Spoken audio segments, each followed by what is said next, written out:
stop. A family shop. Think Thayer. Come on, let's get rolling. Come on, let's get moving. Think Thayer.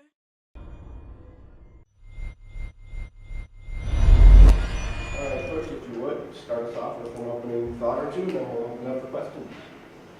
First of all, I got to say, give a special shout out to Davison Elkins. This is a team, this is their third Division I opponent on their schedule. They led at halftime against Old Dominion. They led at halftime against Radford and against two really talented teams in both of them. So we knew coming in they were going to give us their best shot, and they did. I mean, they fired it up and shot over 50% in that first quarter, but I thought our team responded, took the lead into halftime, and we wanted to come out in the beginning of the third quarter and extend that lead. We had trouble.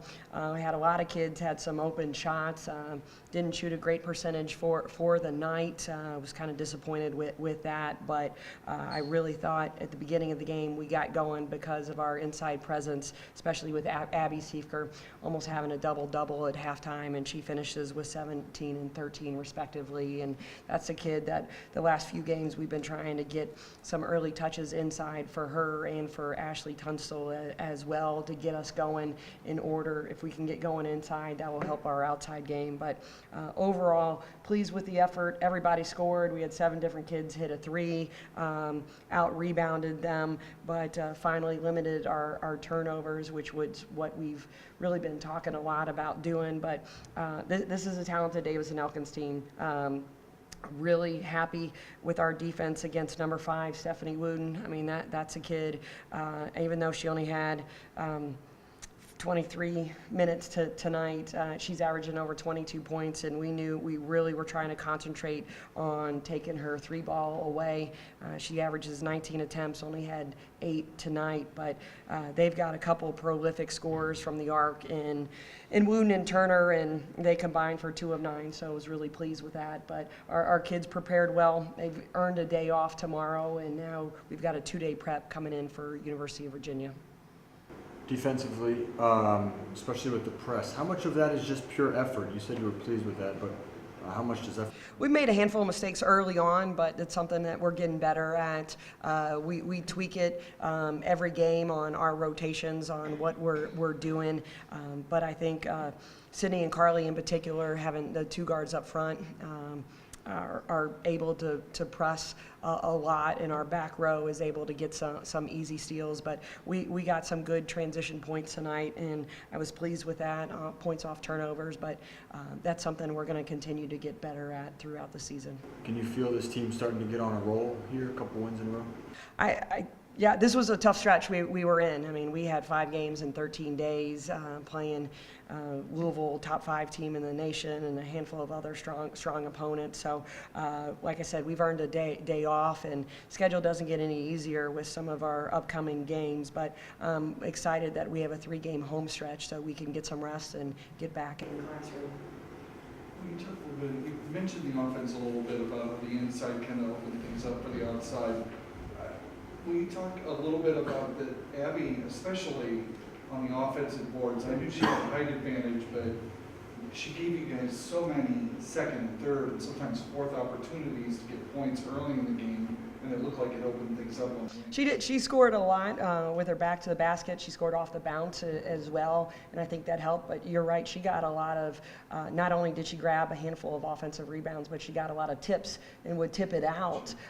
So we've got to shoot a better percentage than 8 of 34 at the arc. So we're a better shooting team than that. I thought our kids got a little discouraged, our guards in particular, when the ball didn't go in at the arc. But we kept talking about keep shooting it, it will fall, and we'll work on that when we get back in the gym on Friday. A lot of those struggles were in the third quarter and to a degree in the fourth. I mean, in your eyes, good shots, just not falling? Or? Yes. Those are shots that we can hit. There was a couple NBA threes that I think we took because we were a little jacked up, forgot where we were on the court, but we're capable of that. But we talked at halftime at length about toeing the line and being a ready shooter. That's a big difference as opposed to just catching it and then squaring up and losing that second. What was the key to limiting the turnovers in your eyes today? We've been talking about it a lot, but we've played a handful of teams that have pressed us and that have really good speed. So our numbers are going to be a little bit skewed early on, in my opinion, but we need to clean up the unforced turnovers, and that's something we talk at length about. So on dribble handoff exchanges, or not using a pass fake before completing a high-low, or pass faking to the person that you're throwing it to, and then the defender steps right into the passing lane. So we've got to continue to do a better job as a staff to get that message across to our kids. But I hope that number continues to go down. You mentioned you thought some of the kids were kind of discouraged because shots weren't falling. Was it encouraging that you got points from everybody? Yes, it was. Again, everybody on the roster scored. We had 7 different kids hit a 3 tonight. We've had a previous game where we've had 8 different kids hit a 3. So we had some good looks, and we've got to knock those down. So I can attribute that to a little bit of probably tired legs from a long 2-day, 1-game road trip where we're leaving at the crack of dawn on Saturday and we're getting back late on Sunday. So our practice the past couple days have been a little bit light. So our rhythm wasn't there as much as I had hoped for. But again, the crowd was fantastic tonight, and that really helped us at both ends of the floor. But the ball will continue to go in more. But as I said, from our guards, but really happy with the effort that Abby gave us today that really set the tone early on for us.